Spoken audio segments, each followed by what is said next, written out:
How's it going, mates? This is Mrjacharles. We're back with Clannad, the beautiful, beautiful game full of cherry blossoms and Mount Fuji. I mean, I haven't seen Mount Fuji in this game yet, but it's gonna come. We're also back with Sunahara, a little yellow-boyed boy, the Japanese Bart Simpson, I guess.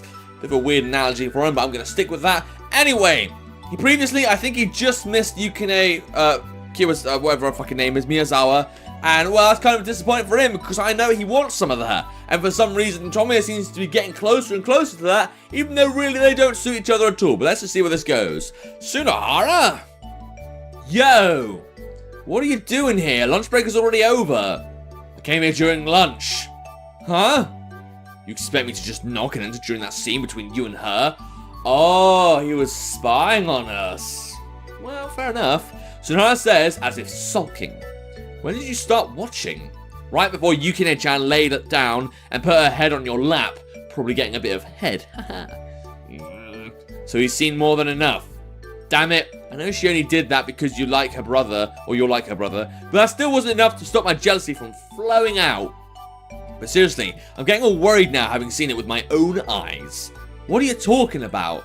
That you'll someday take advantage of her weakness and turn into a beast? Stop talking stupid. I wouldn't be able to walk around at night after doing something like that to her. I guess that's true. Bear in mind, we're labeled delinquents for a reason. Although, we've been quite good to girls, women in this game, haven't we? I think that we've been quite supportive of all their issues, even when they're not at this school. Like you did with Miss I or some shit. Considering how much those guys who keep coming here idolize her, no sane person would dare to touch her that way. To be honest, letting her sleep in my lap is already pushing the paper-thin line between life and death. I wonder what she has in mind for tomorrow. Yeah, me too, actually, because it's weird that she was like, oh, please come over. Because, you know, third date's the one where you're allowed to kiss in the traditional male-female relationship, because the guy's got to keep grinding like it's a farming game, and then that's his payoff. Isn't your eavesdropping skill a bit too high? I was just being watchful in case you decided to try something funny with her. I won't. You didn't this time. Well, if it was me, I probably wouldn't be able to hold it in. Shrugging his shoulders, Sunahara declares that with a proud tone for absolutely no reason. Oh, hold what in? A rugged voice echoes inside the room. Where's that voice coming from? Even I get on my feet and start looking around the room. Here. The sound of rustling fabric rises from under the table as a big man crawls out. Is everyone like this desperate to find out what's happening between me and Yukine? It's the guy who came yesterday. Sunahara contorts his face while I take a step back. When did you get here? Seriously, I came right at the start of the lunch break and was talking with Yukine. Then a teacher came, so I had to hide under here. After that, you came and he's now glaring at me.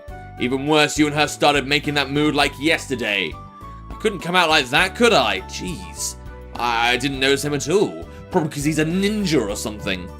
So does that mean he was right next to my feet when I was lending my lap to Miyazawa? You can enjoy that, I guess. And even Yukine, she completely forgot about me. That's a bit rude. Maybe to relieve the pain from crouching for too long, the man lightly hits his midsection and starts stretching. I wonder why Yukine forgot about him though. That doesn't sound like her. Unless she really does want it to be Tomoya and her alone. No, it's a brother thing. It has to be a brother thing.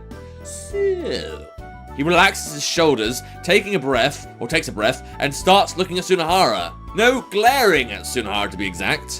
What wouldn't you be able to hold in? That is just... Sunahara screaming for help with his eyes. You wouldn't be able to hold your beastly desires in, right? Go, Kazaki, you bastard! Ron boy, come here for a sec. Ow, please don't pull, you're going to tear my clothes. Wait, why are we going toward the window? Sunahara's trying to resist, albeit in vain, as the man grips his collar firmly and pulls him toward the window. Someone's going to get thrown out. Someone's going to, break their spine at this rate. A few seconds later, they go out through the window, vanishing from my vision. Reminds me of that horseman of the apocalypse who dragged that guy to hell. Yeah, that's kind of what's happening here. What? The overly vivid sound of a blow echoes through the air. Few G's. Okay, I guess it's like him being thrown into the sunset or something, I don't know. Having done his work, the man again climbs inside. Where is Sunahara? But feeling pain means I'm still alive, right? His shaking hand can be seen holding onto the window frame, accompanied by his faint voice. So, the man raises his voice, pulling my attention to him. You're also going to come tomorrow, right? Also, more importantly, is something going to happen tomorrow? What is with this tomorrow shit? What has she got planned? I bet this guy knows. I bet he knows something. Should I tie him up and like flash up a giant light in his face or something? Just like the classic movies. Now that I think about that, it's the first time Miyazawa has asked me to come. His eyes are soaked with sorrow as he answers my question. You'll know when you come. Anyway, don't screw up like you did today and get chased around by the teachers. I won't. So you guys are coming as well tomorrow? Well, yeah. That means she didn't ask me to come because I'm special or anything. Well, you don't know that. You don't know for what reason she wanted you so desperately. What's that face, looking all disappointed? I'm not. You must be thinking, so she didn't ask me to come because I'm special or anything, right? Oh, we've got a mind reader here. Ugh. His overly pinpoint guess crumbles my calm face. Honestly, I think you're pretty special. Huh? It's special for an outsider to be invited for tomorrow. What's tomorrow? You'll know when you come. Oh, it's not the anniversary of his death or something, is it? With that said, the man steps to the window. Leaving already? Well, it's not like he's going to come here again today anyway. Lifting a leg over the window, he turns this head around to answer. This head? What, he's got several to choose from there? Okay. Till tomorrow then. After his short words, the man jumps away from the window. Gwah! Oh, I've got hiccups. This isn't going to be fun, reading in hiccups. Sorry, I kind of stopped on you. Okay, that's fun. Ouchie! Sunahara groans as he presses a wet towel on his face. Looks like it hurts pretty bad. It hurts ridiculously bad. Yeah, the blow made quite a sound. Couldn't you have just come out and saved me? Nope, I didn't feel like doing that at all. Please do. Aren't we friends? Why are you laughing? It's not something I have to nod in agreement to with a straight face, is it? I'm going to cry. Feel free to. Yeah, we really don't care about our friends' feelings. I used to think there could be a gay storyline in this game, though. I don't know, like, there's too much weird shit going on with me and Sunahara. This is too close for me. Like, you'd think we had like, at least one other friend out there or some shit that we could talk to. I never mind. I replied to him indifferently and reached for a magazine. A few steps away, Sunahara starts to weep copiously. Listen, Sunahara. What now? I don't need you to console me now. You're an eyesore, so go find a corner to cry. Again, taking over his room, are we? You already sold your heart away, didn't you? Well, leave the jokes aside. Was it really just a joke? I'd say just under 1% of it was a joke. Tears start spilling from his eyes again. Let's ignore that for now to keep the conversation going. What do you think will happen tomorrow? I think it's going to be the anniversary of the brother's death. I mean, I doubt it'd be a dating thing. It'd just be inappropriate if that was the case. How should I know? I guess you wouldn't know. I suppose I wasn't thinking straight asking him that, of all people. You're still kind of annoying crying in the corner. Can't you leave the room? This is my room! Yeah, but even Tomio thinks you shouldn't have it. I miss her. It's like, oh, okay. It's the third day of my suspension. I wonder what's going to happen. Where is this going to go? I'm not going to end the episode. I'm actually genuinely curious what she has planned. Will there be cake? That's my... If there's not cake, then fuck it. I prefer cake over a blowjob anyway. A model student would obey the rules and stay locked inside their house all day today. Well, a model student would also not, be expelled in the first place, but whatever. But I'm just the kind of student that gets suspended in the first place. Okay, here we go. I slide my arms through the sleeves of the uniform and fix my neck. Okay, so we're actually going to dress in our school uniform this time. I guess we did learn from yesterday. This is the answer I came up with after reflecting upon yesterday's failure. Good for you. I will blend in with other students during lunch break. As long as none of the teachers recognize me, there shouldn't be any problem. Though, of course, coincidentally, one of them will have to spot you. Maybe it'd be Kuamura or some shit. I glance at the clock. It's about time to go. Okay. See where this goes. Lunch break just began a moment ago, and the campus is already overflowing with life. Blending into the crowd, I nonchalantly advance my steps. Even though my suspension has been announced school-wide, there shouldn't be that many people who know about both my name and face. Okay, not to mention my current cover, that is my uniform, should provide a sufficient level of anonymity. Here, hey Okazaki, Has your suspension been lifted? Oh dear. Who spotted it? Well, it can't be Sunahara because it's a voice. Is it Furukawa maybe? Oh, a guy in my class suddenly. Oh, for fuck's sake. Yeah, of course they'd ask, because, you know, they never try and talk to us casually any other time of the day. Pissing through my perfect camouflage with this exceptional observation skill. I still think that's unrealistic. I think that's just bad for the sake of being bad. But, you know, whatever, I'll blend with it. I mean, accidents that happen... What was that old Pixar saying? Accident happen by, like, Wait, getting into an accident is good, getting out of it is cheating. Ah, no. I dash away in silence before any danger can develop. Maybe I should pay more attention to my surroundings. Or maybe the game should be a bit more realistic. Slide. Okay, well, I don't know why we didn't just go through the window. I suppose that would have been suspicious, though.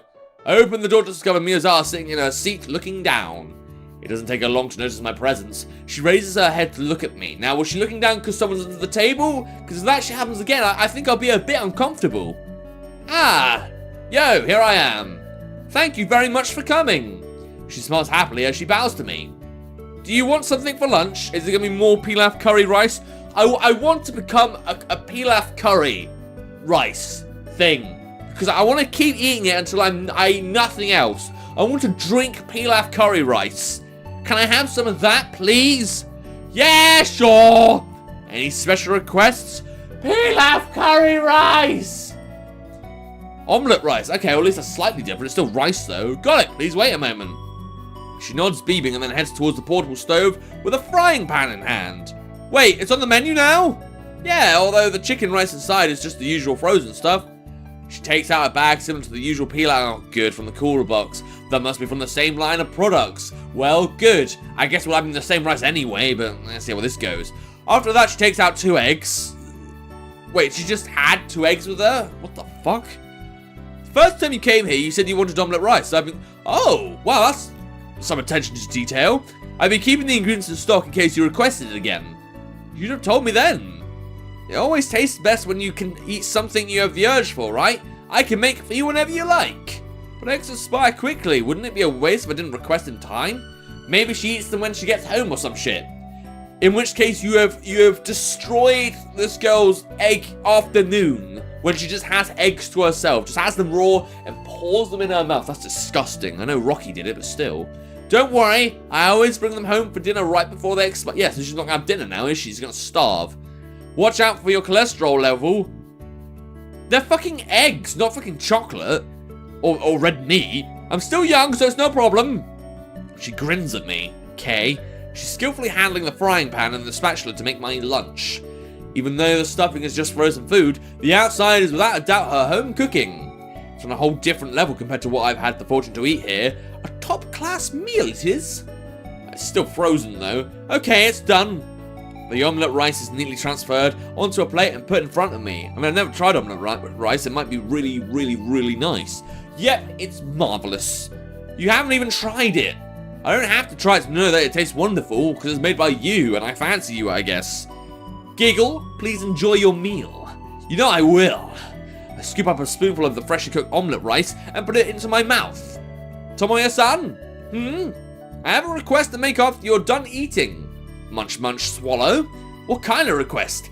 My lap? No, your willy. Oh, no, it's a spell. Is it a spell for my willy? I know I'm being inappropriate here, but I generally do think this girl has the hots for me. You need me to do it? Yes. Because I can't do it alone. Okay. That injecting spirit pool one? Maybe that would work as well. She giggles. But it's a little different today. I could do any of your spells as long as it's not the embarrassing ones. Her smile freezes. So it's an embarrassing one. I suppose. Haha, maybe just a little. Please don't make out with me. Look, you're a beautiful girl, and I would I'd take you out on a date, and I'll give you a hug. But I've literally dated every fucking girl I've had a playthrough with so far. How is it compared to the spirit ball spell? The spirit ball spell. Okay, whatever. I think the spirit ball spell is about 100 times easier to do. Just a little, huh? Or rather, just what on earth does she want me to do? But it will have an instant effect, so I don't think it's a bad trade-off. Well, I can't exactly turn you down after you've made me this wonderful lunch. If you don't want to do it, you can say no. Tell me what I'm supposed to do first. I'll answer later. You have to put your willy up my bum. With that said, I return to eating again. It's going to be a kiss. What else is going to... They're going to be like, oh, this is emotional shit. And, well, yeah, I guess it is, but I still don't want it. My enthusiasm is somewhat eroded, though. And eventually... Thanks for the meal. You're welcome. The meal could only last so long. I've resolved myself enough to take on our request now. Well then, time for the spell. Yes, I would be really happy if you could do it. Go on, what sexual act will we fulfill? What sexual Babylon prostitute act will it be? She bows to me, but still can't hide her reddened cheeks. So what should I do? Please. I don't want to keep going because it's so painfully obvious. Take me in your arms. Well, I mean, I said I could do a hug. For an instant, I feel like every hair on my body is standing on end. Can't help looking around frantically, hearing those words from her. Did anyone other than us hear what she just said? Is there any dude hiding under the table like yesterday? I sure hope no one is crouching outside that window. I want you to hold me tight like last time. You mean an embrace? Yes. She nods to me, blushing, and let out a sigh of relief. And at the same time, we close our eyes and chant, facing forward 3 times. Is that what a kiss is now? Is that what this shit is? Right, cool. That's just confused me more than anything else. Alright, but I'm going to save that for the next episode. I'm going to keep you guys guessing whether the kiss is going to happen or not. If you want to play this game yourself and see if these guys do end up together, I personally think it's still going to happen, but I could be wrong. This could just be a nice embrace, which I would love. There'll be a link to the game in the description down below. Without further ado, look at the subscribe channel this time. See ya!